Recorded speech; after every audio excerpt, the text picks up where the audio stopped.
Welcome to Part 6 of Murder in a Cab. Visit brooksaudiobooks.com for an awesome collection of unique, full-length audiobooks. And be sure to subscribe to be notified when new books are released. Chapter 21. Before the men had taken many steps, a harsh sound drew their attention from the direction of the skylight. They looked up to see heavy steel shutters closing slowly, like ominous jaws, and a sense of being cut off from the world outside washed over them. Quentin, holding his flickering candle, approached the door leading to the underground passage and tried unsuccessfully to open it. The heavy iron bolt was firmly lodged in its socket. As he examined the door inch by inch, his anxiety grew. Finally, he gave up and turned back toward the square chamber. "That explains why he intended to lock me in when I was in his office," he muttered under his breath. "What's wrong?" Reynard asked. "We're trapped like rats," Quentin replied. Then, with a heavy heart, he continued, "I don't know how this will end, my friend. I've made a mess of things, and I'm afraid the game is lost. If we end up paying with our lives, it'll be my fault." Reynard looked at Quentin, surprised to hear him sound so defeated. "Don't worry about me," he said reassuringly. "I came here willingly. But," he added, a vision of Detective Trumbo flashing in his mind, "I have no intention of dying just yet if I can avoid it. We're both strong and armed. What can one man do against two?" "It's not an open fight," said Quentin, "but I appreciate your spirit. I'm not ready to give up either, but I want you to see that we're in a dire situation, and the odds are stacked heavily against us." "What can Trumbo actually do?" Reynard asked. "Maybe what he did to Oliver. We'll likely find out soon enough." "But there has to be a way to open that door from this side," Reynard insisted. "Apparently not," Quentin replied. "He probably controls these doors from outside, using some sort of electrical mechanism." They found themselves back in the square chamber once more. Quentin's eyes darted around the room, scanning the walls, ceiling, and floor for any possible way out. "We can't reach the skylight without a ladder, and even if we did, the steel shutters would be impossible to break through. That leaves us with the register and the speaking tube. While I check the register, why don't you see if the tube connects to the Manhattan Chemical Company's office? There's a slim chance we might grab the attention of the detectives we left behind." "As I was saying, Mr. Quentin." Trumbo's voice dripped with mockery. Quentin quickly raised the candle above his head and peered in the direction of the sound. A panel at the top of the stairs had been pushed up, revealing a small opening covered with a sturdy wire mesh. "As I was saying, murder will out. Yet sometimes it's easier to forge a chain of circumstantial evidence than to predict who will be caught in it." Quentin and Reynard stood in the flickering candlelight, silently observing the glowing eyes watching them from behind the screen. "Mr. Quentin, you are quite clever, an exceptionally clever man. I admit I underestimated your abilities, but we all make mistakes, don't we? I've had my share, as you've likely figured out. Yet I think you'll agree your own decisions haven't been entirely without fault. And now that we've reached the climax of this intriguing game, I have the pleasure of declaring checkmate in one move. You might wonder why I'm bothering to clarify this for you. It's because I recognize your sharp intellect. I see you as my equal. If things could have worked out differently, I would have been proud to collaborate with a person like you. In fact, not long ago, when I invited you to my laboratory, I intended to propose a compromise that I thought you might consider. I believed you would be a trustworthy ally, but unfortunately, that's no longer an option with your friend here. With all due respect to Mr. Reynard, who is a genuinely amiable person and truly a good fellow, he doesn't belong to our circle. Regrettably, this leaves me no choice but to take the path I am about to pursue. If anyone is to blame, it's you, Mr. Reynard. There's a simple saying about the danger of getting too close to a buzzsaw. What possessed you to meddle with Mr. Quentin's concerns instead of sticking to your art? But I fear I'm rambling, gentlemen. If I had more time, I would like to share with Mr. Quentin the details of some of my more significant, and I dare say brilliant, projects that I have taken the lead on. I dislike being evaluated based on the clumsy efforts that almost cost me this latest venture. But that cannot be. I will have to continue chronicling the intriguing events of my, if I may say, somewhat extraordinary career in my journal, just as I have for years, hoping that someday, after my passing, they will be published and well received. It has always been my dream that someone like Mr. Quentin might eventually edit these memoirs. But alas, the most cherished dreams often remain unfulfilled. Now, gentlemen, before I take my leave, I wish to honorably fulfill the terms of my wager with Mr. Quentin. I acknowledge that, for all intents and purposes, he has won the bet, and I give you, Mr. Reynard, the authority as the stakeholder to pay him the amount I deposited with you. As I've mentioned before, he has made some mistakes, which could perhaps be seen as excusable. But then again, as he himself pointed out the other night, a detective has a lifetime to correct a blunder. A lifetime. It's not like Mr. Quentin to use such a vague term. A lifetime isn't necessarily a long time, Mr. Quentin. Throughout this exchange, Quentin and Reynard stood, their gazes locked on the gleaming gems that glimmered through the barred peephole at the top of the stairs. The artist seemed to understand that the battle had been lost. He carried an air of a brave man, accepting an unpleasant but unavoidable fate. The reporter had drawn his revolver at the first sound of Trumbo's voice, but quickly returned it to his pocket upon realizing the chemist was shielded by a bulletproof grate. Now, looking pale but composed, he remained inscrutable. Even for Trumbo's keen perception, it was impossible to tell whether he had finally accepted his fate, or if his sharp mind was still searching for a way out. The candle he held had burned so low that he could no longer grip it without risking his fingers. Coolly, he set it down on the stone floor, where the wick toppled into a pool of molten wax, the flame sputtering noisily as it cast flickering shadows in the dark.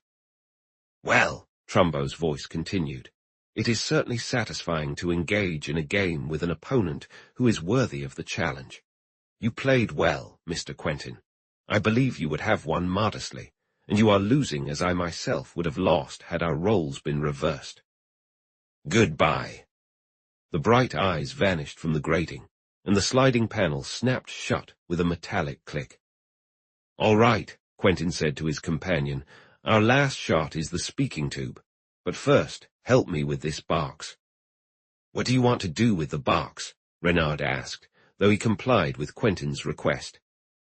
"It might buy us a little time. Set it down here." Quentin struck a match and indicated a spot. "On the hot air register." "On what looks like a hot air register. Have you ever seen one without a way to shut off the heat?" Reynard, standing almost directly over the register, suddenly threw his head back and gasped for air. "You've discovered the secret of this death trap," Quentin said, observing him. "Gas," the artist sputtered. "Yes, he's going to suffocate us. Now, hurry to the speaking tube. The box might slow the flow of gas a bit, but ultimately it's only a matter of minutes before the air becomes too toxic to breathe." Reynard dashed to the speaking tube and whistled long and loud, then pressed his ear to the mouthpiece. "I hear someone approaching," he suddenly said. The two men listened in breathless silence, waiting for a response. "Well, gentlemen, what can I do for you?"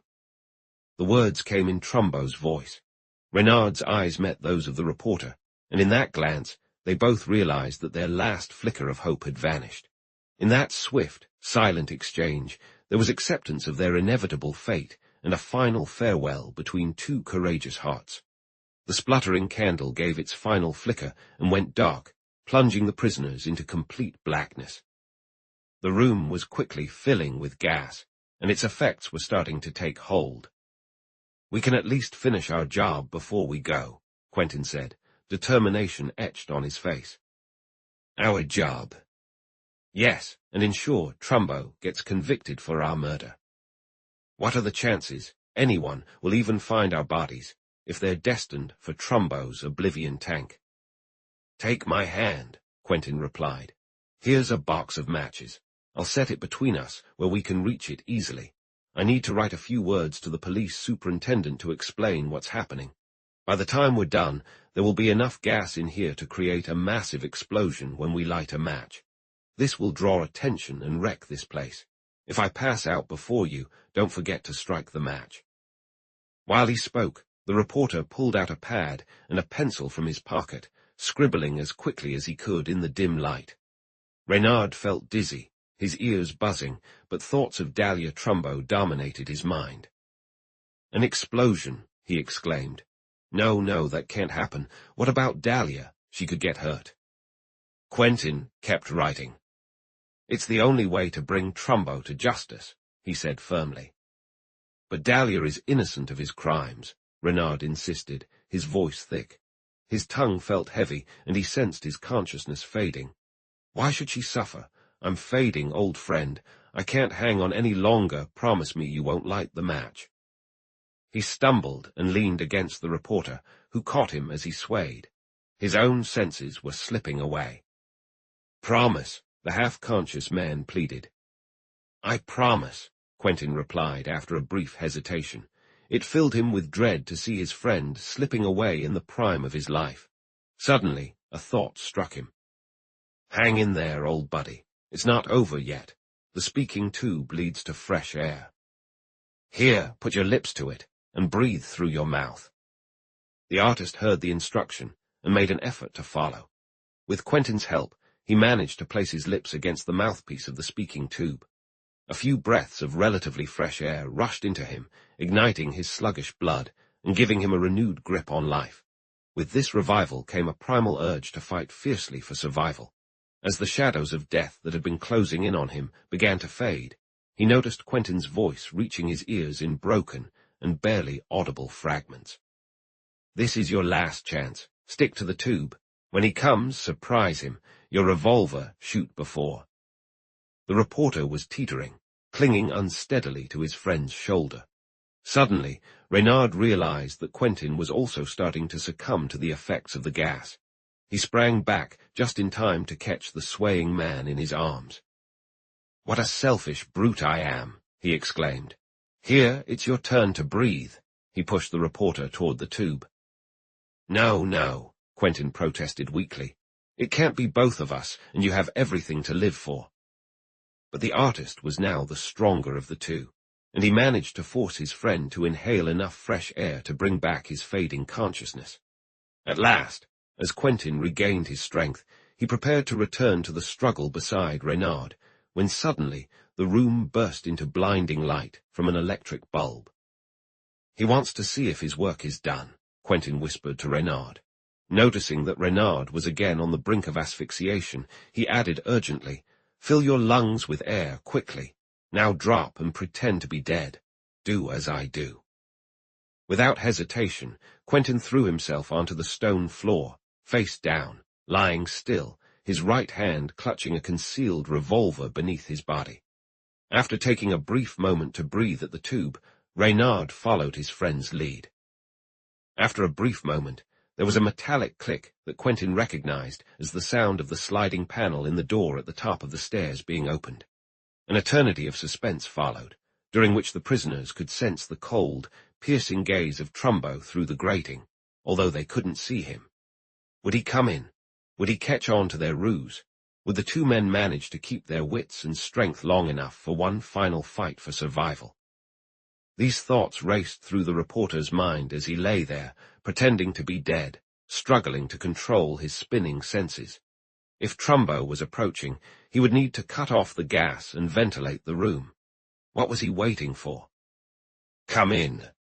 Those were Trumbo's words, as he turned away from the grating and closed the sliding panel. "A delay that likely means our demise," Quentin whispered to his companion. "Take another breath of fresh air, old friend. We have to hold on a little longer." But Reynard lay still and unresponsive. The reporter shook him urgently and rolled him onto his back. The artist's body was slack and lifeless. His eyes were half closed, and his face was ashen. Quentin himself felt nauseous and faint. Yet with a tremendous effort, he managed to lift his friend in his arms and drag him toward the speaking tube. Suddenly his strength gave out. His head spun, his muscles relaxed, and he felt Reynard's limp body slip from his grasp. He staggered, flailed his arms for support, and then collapsed as the last flicker of consciousness slipped away from him. Chapter 22. After Reynard had left her, Dahlia, overwhelmed by her mixed emotions from the day, went to her room to rest and to prepare for the conversation she intended to have with her father about her lover and Oliver. Having learned that Trumbo would be in his study for the remainder of the afternoon, she took some time to think about what she wanted to say and how she would say it. Her visit was not motivated by a daughter's desire to share the bliss of her life with a caring parent. Rather, Dahlia was meticulous about fulfilling her obligations, both significant and trivial, and she believed it was her duty to seek, or at least request, her father's approval of her choice for a husband. She knocked on the door of Trumbo's study, and his quiet voice invited her in. "Come in." As she opened the door, Trumbo stepped forward to greet her, appearing to come from the direction of the extension. Dahlia caught a scent in the air. "Is there a gas leak?" she asked. "Yes," Trumbo replied. "I've just fixed a leak in the laboratory. Please have a seat, Dahlia." She felt his calm, penetrating gaze on her, and despite her careful preparations, she became flustered, as was her habit around her father. "Did Mr. Oliver wait to see you this afternoon?" she asked, after a brief silence. Trumbo scrutinized her closely. "Yes, Oliver has been here today."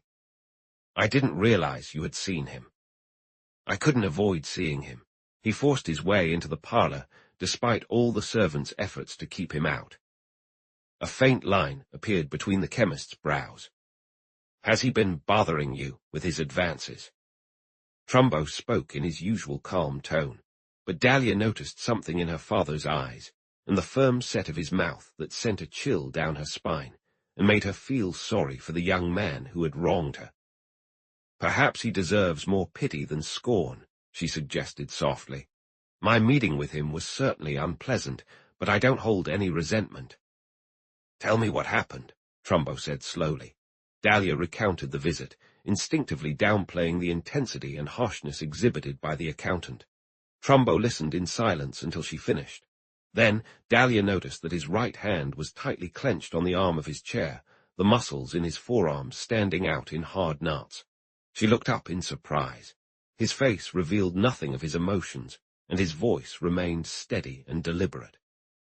"I regret that this has occurred, Dahlia. As I mentioned yesterday, I wanted to shield you from this man's persistent advances. It can't be undone now. But I believe I made it clear to him that his attentions are as unwelcome to me as they are to you. He mentioned he had to leave the country. Apparently, he has done something that makes a long journey safer for him.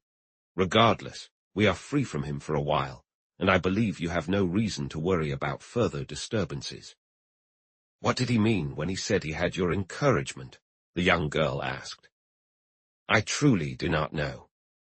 That was clearly a fabrication. He came to me with recommendations from people I trust, so I occasionally invited him into my home, but that was the extent of my encouragement. We live in the United States at the end of the 19th century. Choosing a husband is no longer a task left to a stern parent. It rests entirely with the young woman herself. That's certainly how I see it. When you find the man you wish to marry, my role will be just to offer my advice if you want it, and help you in any way I can. The shift in the conversation suddenly brought to light the topic that had been consuming the young girl's thoughts, pushing all others aside, and had been carefully kept hidden until now. "That reminds me," Dahlia said, her cheeks flushed with a lovely red. "I haven't yet brought up the main reason for our meeting." Trumbo studied her closely, waiting for her to continue. Yet Dahlia was once again caught in a strange shyness, and struggled to find the right words for the secret she was so hesitant to share. Perhaps the chemist sensed something of what she was trying to express. Regardless, he noticed her discomfort, and attempted to encourage her with a few gentle words, spoken with a kindness not typical of him. Dahlia, lost in her own thoughts, didn't catch it, but there was in his demeanor a hint of tender longing as close as he could get to showing it. After what seemed like an eternity, the young girl finally seemed to find some courage, and was about to speak when there came a knock at the door. "Please, sir, "There are two gentlemen in the hall." "Who are they, Mary?" "Well, sir, I can't say for sure, except that one of them appears to be a policeman." "Did they ask to see me?" "They did not, sir. They only asked if Mr. Chapman was in." "Oliver?" "Yes, sir. I told them he was here this afternoon, and I would check to see if he's still around, since I haven't seen him leave yet." "Well, Mary, you can see he's gone, as he isn't here any more," Trumbo said quietly. "Please take the gentlemen into the parlor and let them know I'll join them shortly." "Of course, sir." After the maid stepped out, the chemist stood up from his chair and made his way toward the door that led to the library. "Please excuse me for a few minutes, Dahlia. I'll find out what these men need. Wait for me here if you would. I'll be back right away." With that, he quietly opened the double doors and entered the library, closing them softly behind him. Alone with her thoughts, Dahlia quickly regained her composure after her father left. Yet before she could gather her ideas, a sudden sharp whistle startled her, causing her to leap to her feet in alarm. It's well known that the sound of a doorbell carries a complex range of meanings. An observant ear can easily tell the difference between the postman's ring and that of a beggar. No young woman would mistake her father's call for that of her suitor, but to a careful listener, the quality, intensity, and duration of a doorbell's chime can convey as much as the voices of those who ring it. Perhaps a whistle from a speaking tube has fewer nuances, yet the sound that reached Dahlia's ears sent a shiver of fear through her, like a desperate cry of anguish. Without hesitation, she rushed to the tube, its mouthpiece jutting from the wall of Trumbo's study. "Well," her voice trembled with worry, aware that lives could hang in the balance. She pressed her ear to the mouthpiece. At first, she couldn't understand the words spoken by her unseen companion. Then, slowly, they became painfully clear. She found herself frozen, caught in a nightmarish scene, her eyes wide with sudden fear, and a paralyzing sense of helplessness coursing through her trembling body. Chapter 23. Nature has instilled in every living being, from the highest to the lowest, the most powerful instinct of all, self-preservation. As Quentin stumbled forward and grasped desperately at the air, his hands collided with the stone wall of the small chamber. The impact registered no clear thought in his mind, but instinctively his fingers tightened as they glided over the smooth surface. His right hand found an obstruction, gripping it fiercely as if clinging to life itself. Suddenly, a spark of awareness flickered in his sluggish brain. It was the speaking tube. He held on with whatever strength he had left and eagerly pressed his lips against the mouthpiece. For a few moments, he inhaled the life-giving air, reviving him just enough to pull back from the edge of death. As his clarity returned, the thought of his dying friend flooded back into his mind, sharp and poignant. He attempted to rise and assist, but his body felt weak and unresponsive.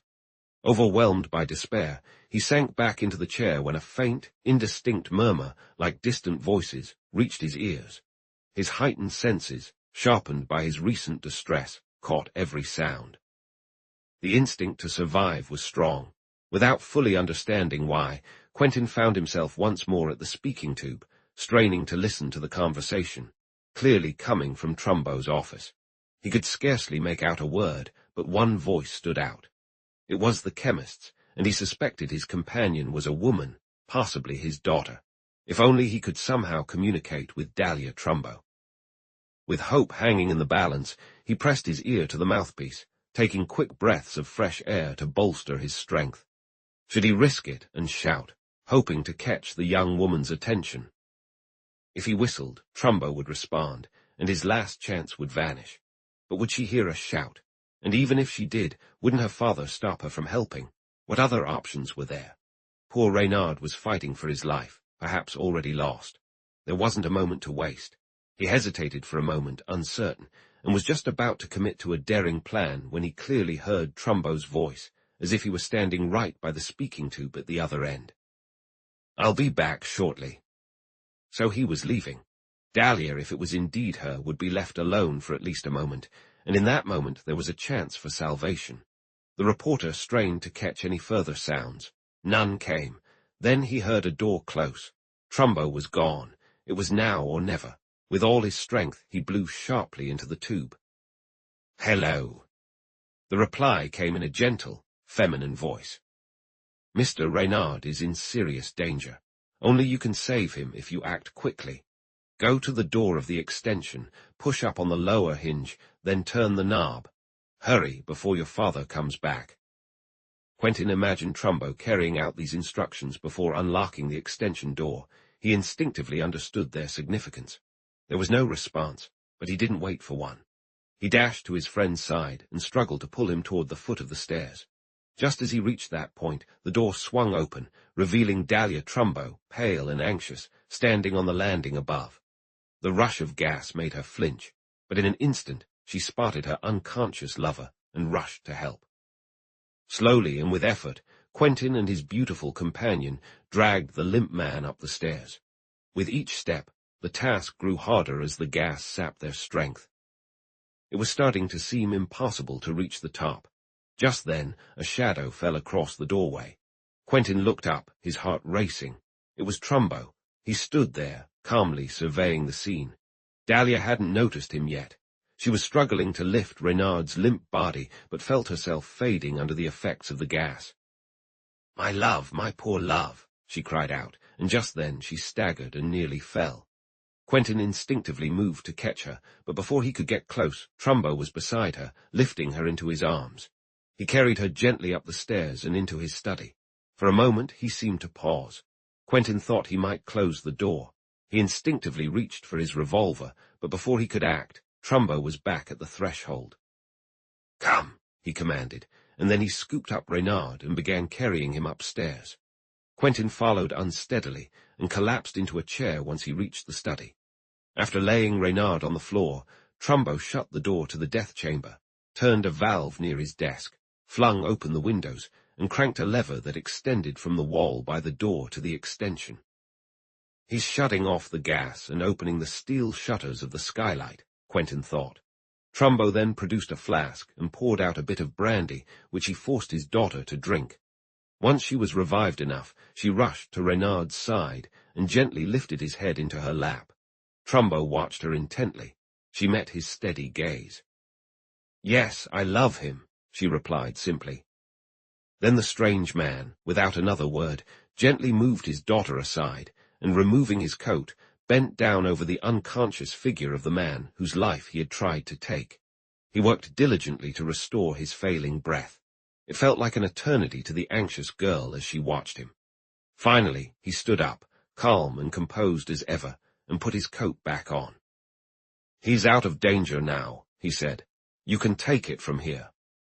Handed his daughter the flask of brandy. A faint hint of color had returned to the artist's face, and his chest rose and fell with a shaky rhythm.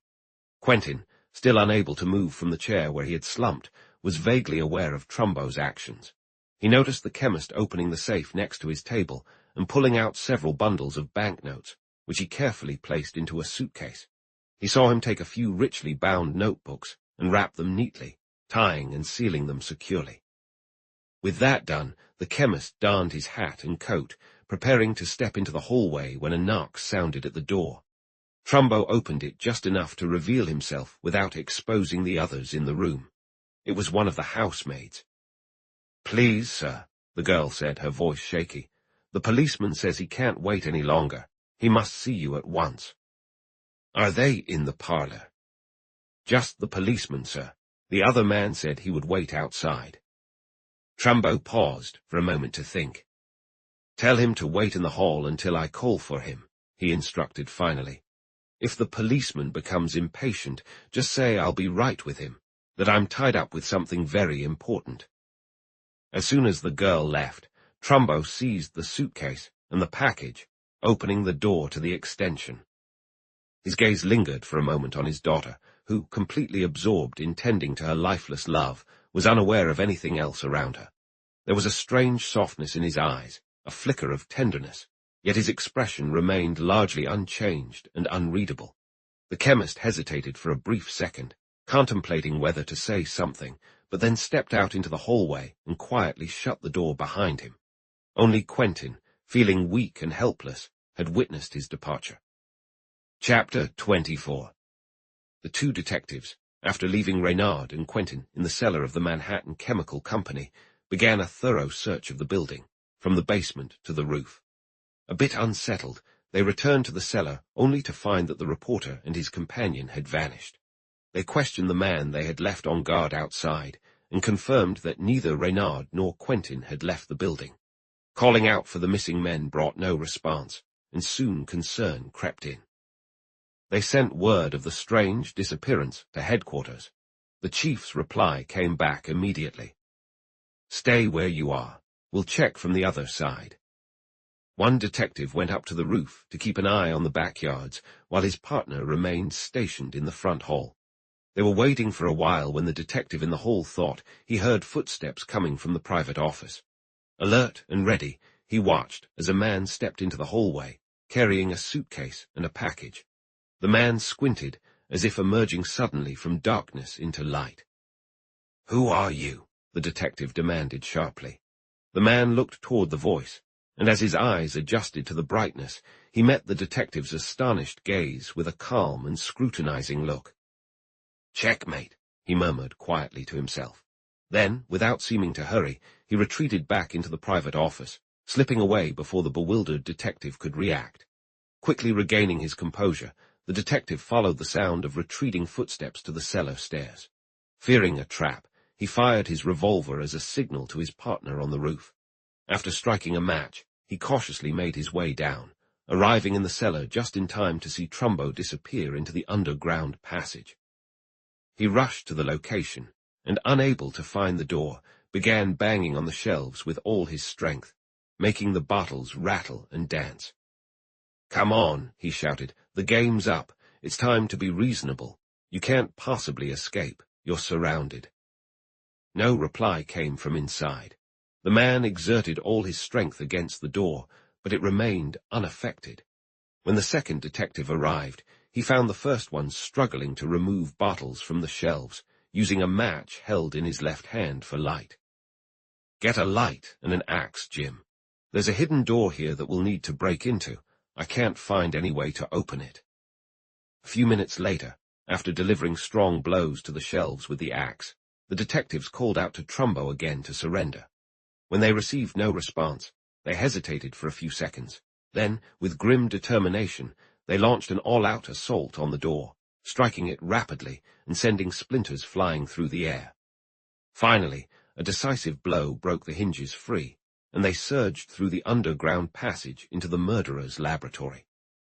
A quick, startled glance revealed that Trumbo was not there. They started for the stairs, only to be met by a policeman just entering from Trumbo's office. "Did you catch him?" the detectives asked in unison. "No," replied the surprised policeman. "Mr. Quentin said he went down here about 20 minutes ago. We just chased him in from the other end, not 10 minutes ago." The policeman hurried down the stairs. Trumbo's suitcase and package were visible on the long pine box, but there was no sign of Trumbo himself. "Gone," one detective exclaimed, deeply frustrated at the realization that his target had slipped away. "Gone? How? Where? He can't have escaped. He simply can't. What is it, Mr. Quentin?" He had suddenly noticed the reporter, standing halfway up the stairs. Weak and unwell, Quentin, his face pale, clung unsteadily to the railing with one hand while he pointed toward the lead-lined vat, its dark, thick contents bubbling like hot oil. A sharp, acrid vapor billowed up in heavy clouds from the surface. Through the haze, the horrified men caught glimpses of an indescribable form, twisting in strange and grotesque movements within the churning mass. Trumbo had evaded the hand of justice.